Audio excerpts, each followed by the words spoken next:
Hello and welcome to According to the Book, that show where the Word of God is dissected and broken down into bits like you've never heard before. My name is Gift David, and today on the show we'll be looking into a very notable book, the book of Job. One very, very interesting character, and also the book would blow your mind. So today, I'm sure you want to stick around to find out so much more about this. As I don't do it alone, I have a guest join me, but that would come in a few minutes. Don't go nowhere, and I'll be right back.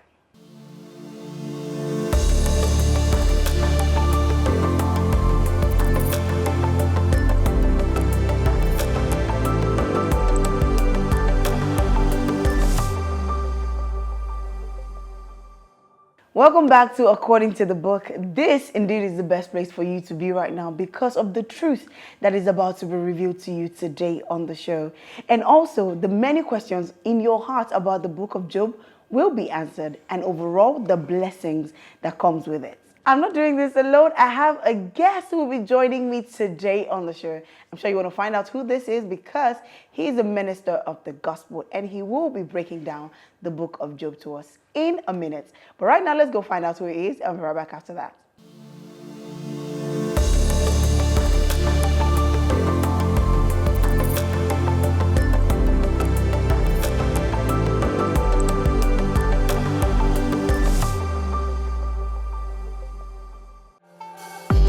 Praise is a bridge builder, innovation specialist, husband, teacher, and a friend of God.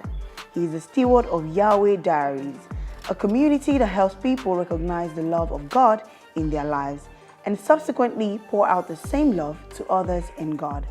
He has a calling to building the bridge between the spiritual and the secular. He is very passionate about solving both spiritual and secular global problems. He is a lover of football, an Arsenal fan, and a foodie.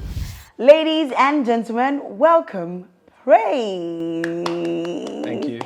Please, what part of is a foodie did I miss? Because when they say someone is a foodie, I was expecting to see like a very, let me not say it, I think my metabolism is quite good.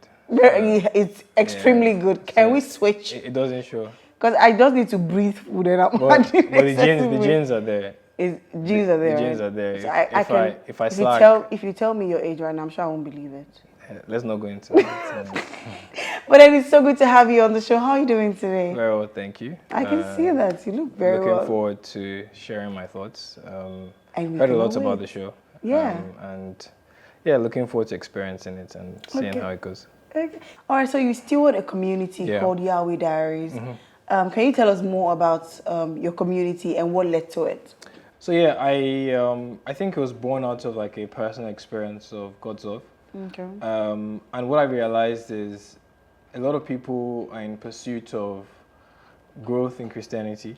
A lot of people want to be like Christ, like God desires for us to be like. Right. However, I realized that if you don't understand how God loves you, you will crash on that journey. So if you make a mistake on that journey, if you don't understand the love of God, that's why you find people running away from God. They feel like they've disappointed him. Now, I'm not saying that you shouldn't do your best, and give it your all, but recognizing that, God is there to help you through the process and actually having an understanding and an experience of that is very vital to your journey. And so I actually experienced this, in 2020. And since 2020, like I did have a lead-in to start Yahweh Diaries, but I was dragging my feet because I really don't like taking responsibility. Because when you steward a community, it comes with responsibility. It comes with the souls of people, and that's something you must take. You mustn't take lightly. I don't want to be responsible for people's lives. But here you are. And I dragged my feet, and I think a couple of weeks ago, God was very clear that I was dragging my feet too long. And yes, so I started the community and really just helping people to recognize God's love in their lives, which is kind of actually tied to what we'll be talking about today. Because what I found out is a great hindrance to seeing God's love and His goodness is pain, suffering. Disappointments, just things that why do I have to go through this? Why? And then that just blurs God out, and people Oh. can't see God in their pain or in their suffering. And when that happens, what actually you get is trauma is birth instead of purpose. But when you see God in that pain, you find birth purpose. But if God is not there, it's trauma. So you say, oh, I don't want to ever do this again. Anything. Because I don't want to experience that pain again. But when you see God in that pain, you actually see that it was good, and God could use it for something good. Yeah. Wow. I feel like we've started today's topic already, but you know what? Yeah. So today we're going to be talking about the book of Job, the character Job, what he went through, and how Christians can also learn from what he went through.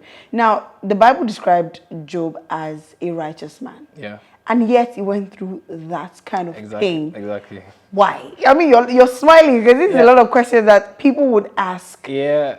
Why do you think God allowed, Job go through that? And let's not forget the fact that it was even God that kind of mentioned it to the devil. Like, have you seen my servant Job? Do you understand? So why did God allow him go through that much pain? So I think when we ask that question, right, many times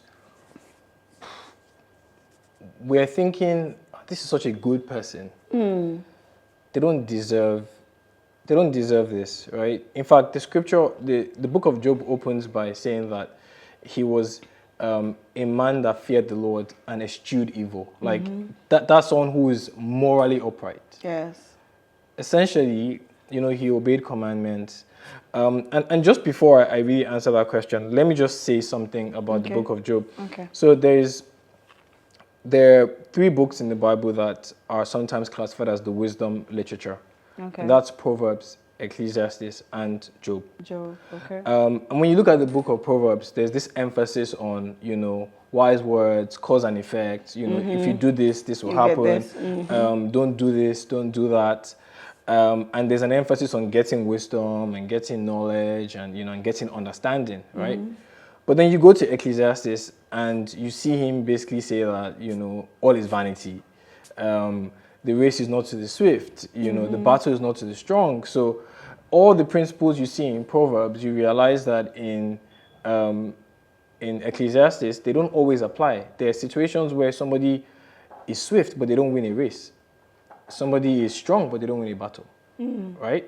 And then he ends up by saying, you know what? The conclusion of the matter is fear God and keep His commandments. And then you go to Job, and it starts with a man who feared God and eschewed evil, yet he went through all of that. And so, I think sitting here, we're really putting ourselves in the shoes of like Job's friends, who assumed that Job must have done something bad. His friends, they were like, there's no way that you didn't do something wrong to be good. I mean, first of all these things happen.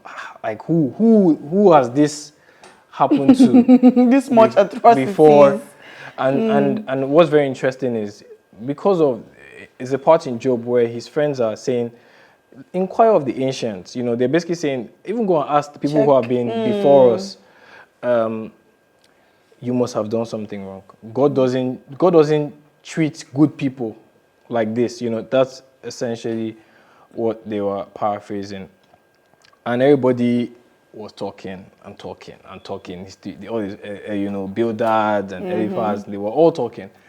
But if I'm to answer like that question in a very simple way, I say what one of my mentors said. His name is Ralph Martin. They didn't know that God was dealing with Job as a son, right? And I think that is the very interesting thing about the book of Job. Please break it down. Yes. So, what God took Job through, or allowed him to go through, was not necessarily about what he did wrong or what he did right, but more about what he needed to become who God will have him become. And you see this in the continued dialogue with his friends. They're not able to answer the question. They're not able to really give him understanding. And interestingly, one of the youngest friends, his name is Elihu, he speaks and he says, I thought that wisdom comes with age. I thought that it comes with experience. but I've heard everything that you guys have said, and I haven't been satisfied. And then he quotes the scripture that we all know, that there's a spirit in man, and the inspiration of the Almighty gives him understanding. And what he was basically saying is that wisdom, understanding, knowledge doesn't come based on experience, but by inspiration of the Spirit of God. And Elihu begins to talk and says so many things. And it's interesting that after Elihu speaks, God then begins to speak to Job. And when God is speaking to Job, God is basically clearing him, if I can use, for lack of a better word. And, he says something which is very interesting. Who is this that darkens my counsel with words that have no knowledge? And he begins to ask Job, where were you when I created this? Where were you? Do you know how this works? Do you know how that works? That experience that Job went through, right, ends by Job saying to God, I have heard about you by the hearing of the ears, but now my eyes see you. Essentially, everything that Job went through, right, and there are many things we can speak about, but, for time, everything that he went through got him to the point where he moved from a second-hand knowledge of God to actually knowing God firsthand.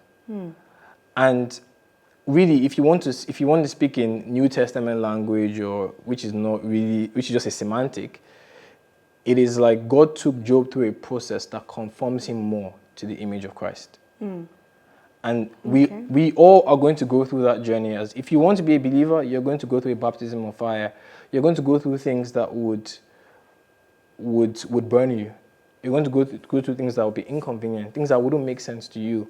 But one thing is for sure, if God allows it to happen, it is to conform you to be more like him. Christ. Job finishes that experience. Guess what? He's the one who prays for his friends to be healed. Right? So in there, it's not really how come he was righteous and he went through this. In there, God was showing us the superiority of his wisdom, in that we look at circumstances and we look at situations and we want to judge and say, oh, this person must have done this. Right. But then we don't see the big picture.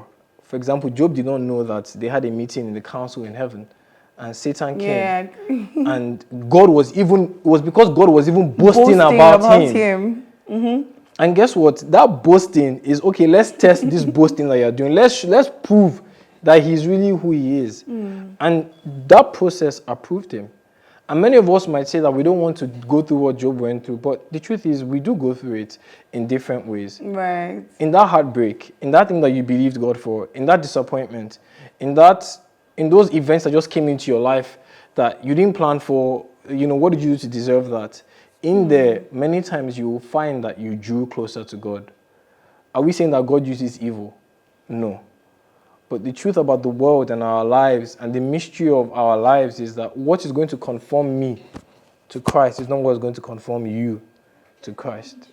Yeah, it's not what's going to conform you to Christ, right? So, in a nutshell, he went through that because God was dealing with him as a son. On the contrary, he didn't go through it. If Job was a promiscuous person, if Job was an immoral person, we will probably say, it's because of that. Yeah. But his friends couldn't find any. That's why when they kept on saying you did this, he's like, no, I didn't. It was until Elihu spoke. And it lets us know that until we inquire of God and get his perspective, we don't really understand situations.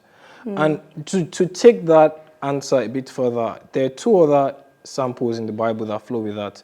There's a story in John chapter 9. Jesus was walking with his disciples, and there was a man who was blind. He was born blind from birth. And just like Job's friends, the disciples asked Jesus, who sinned that this man should be born blind? Was he his father? Was he his mother? Or was he even him? How could he even sin? I mean, is it that he sinned in the womb? And Jesus said, nobody sinned, but this happened that the glory of God may be manifest. That sounds like a very unkind thing to say. But when we begin to see things from God's perspective, we understand why things happen. Jesus didn't say, oh my God, this is so sad. It's like he understood the very reason why that person was going through what they went through. And when he was healed, he got his sight. That in itself was a very, very critical event in the journey of, in the life of Christ, and what he came to do. Lastly, in Psalm 73, the psalmist is talking and he says, I'm seeing the wicked prosper. I'm seeing the immoral do well. He's like, have I been righteous in vain? Have I, have I done this in vain that they're the ones prospering? And just like Job, he says, I almost, I almost slept. He says, until I went into the sanctuary and then I understood their end. And I realized that you have set them up in slippery places. He says, oh, how foolish was I to have been, thinking the way I thought. So essentially, one of the key lessons we see in the book of Job is that whenever we see any situation, whether it's something that somebody else is going through or something that we are going through personally, we shouldn't just allow our emotions or things that have happened in the past to get the better. We should inquire of God to understand his perspective in the situation. So. All right, thank you so much. I mean, that has just, you've broken it down beautifully. I mean, anybody listening right now, because the thing is, one way or the other, we go through problems and we keep asking God why. Now, if not all the questions being answered, now we have, in fact, the most important answers to all our questions. It's a process. And if you're going through all of this, it's because God wants to use it to bring about the glory and the purpose in your life. So thank you so much for sharing that with us. Right now, it's time for us to tone things down a little bit. But before that, we're going on a short break. And when we come back, we'll be putting Praise on a hot seat. Not too hot, don't worry. There's nothing you cannot handle because it's looking at like what is going on. Don't worry. There's nothing you can't handle. We'll be right back after this.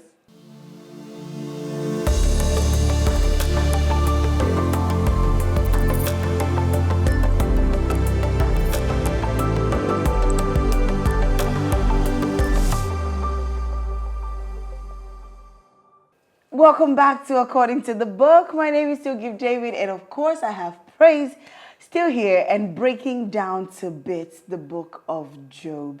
And if you just joined in, well, you missed out on a couple of things, but we're going to be sharing a little bit more about the book of Job. Now, you wanted to share something about, we're talking about the pain, seeing God in the process, and also God allowing certain pain because he wants you to see purpose. Yeah.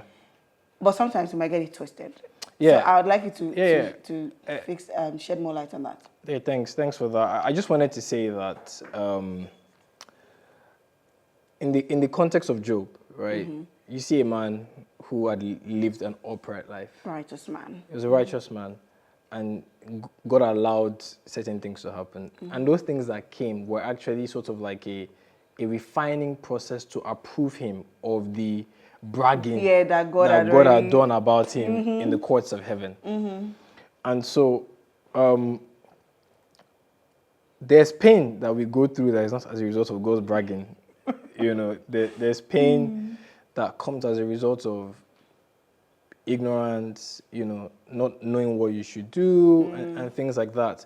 But the truth is, in all pain, in all suffering, in every challenge, in every difficulty, you can always get God's perspective. Because that's what will take you towards sort of, what should I say, optimizing the pain, optimizing the suffering, optimizing the challenge. And so if you inquire of God, like we said about Psalm 73 and about Job, when God finally showed up, you realize whether it is a situation where you don't know what you're talking about, or you need to stop a habit, or you need to stop going to that guy's house or that girl's house, or like you need to or you need to stop eating everything you see, like if you're a foodie and you like to look inward. So, there's something you're doing wrong, and then you just need to, like you said earlier, ask and get God exactly. Don't assume. Don't predetermine, which is the mistake that Job's friends made. He must have sinned. He must have done something bad. Look within and check. They didn't go to God. And interestingly, they were wrong about why he was going through what he went through. He went through it because God was bragging about him. All right. Yeah. Okay, thank you so much for clarifying that one. So just in case you find yourself in a certain situation, look within as well. It might not just be God allowing it. It might just be certain mistakes, certain things you're doing wrongly. But in all, see God in your pain. Make sure you always go back to him, ask questions. Because one thing about God I know is he will never leave you in the dark. Yeah, exactly. He will never leave you in the dark. So if there's a mistake you're doing or you're making, one way or the other, it will open your eyes to see it if you consult him.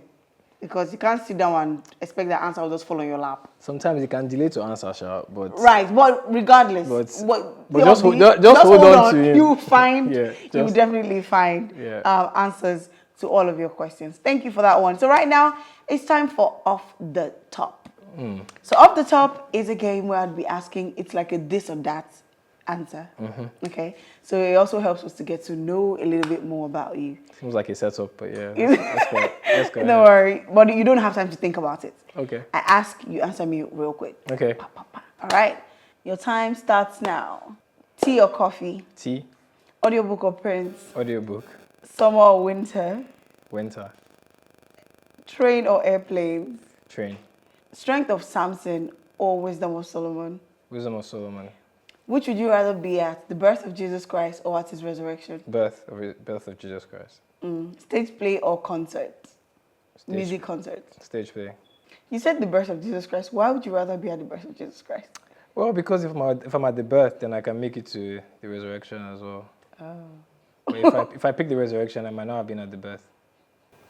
Okay.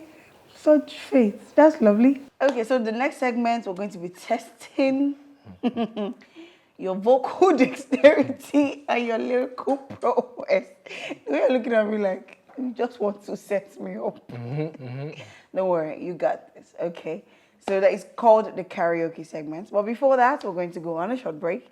And when we come back, of course, what to expect? Karaoke. We'll be right back.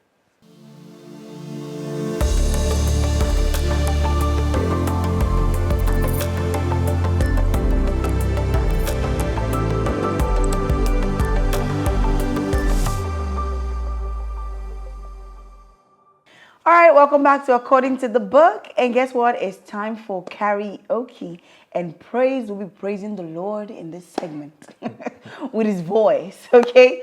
So I'm going to be playing a song for you. And you're going to sing along. So that is where your vocal dexterity comes in. And when I pause the song, you continue singing. You give us at least a few more lines after that. All right? Let's get into it. Are you ready? Yeah. Headphones on.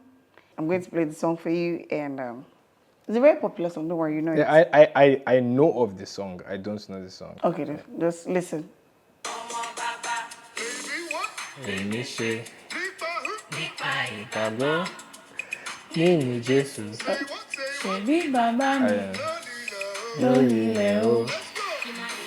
don't know that part. I don't know that. This is like the easiest part. Kimayo Fanda, Kimayo. You just say Kimayo Fanda for like Kimayo what? 30 seconds. Kimayo Fanda, like, I'm not a Yoruba person, but it means, let me not ruin it, but I can express it, but I can't exactly explain it. Okay, let's try. It just means like to boast and dance in the Lord. Okay, can I just see the lyrics? No, just for like that, the part you played. If I show you the lyrics, no, for the part you played. We've defeated the essence of this karaoke game. Okay, the part you played, can you sing that part? Kimayo Fanda, Kimayo Fanda, Kimayo Fanda. Okay. If it's not coming, you don't have it. Don't worry. Yeah, let's try. Let's try. There's really nothing to try again. Because you do not know the song. Okay.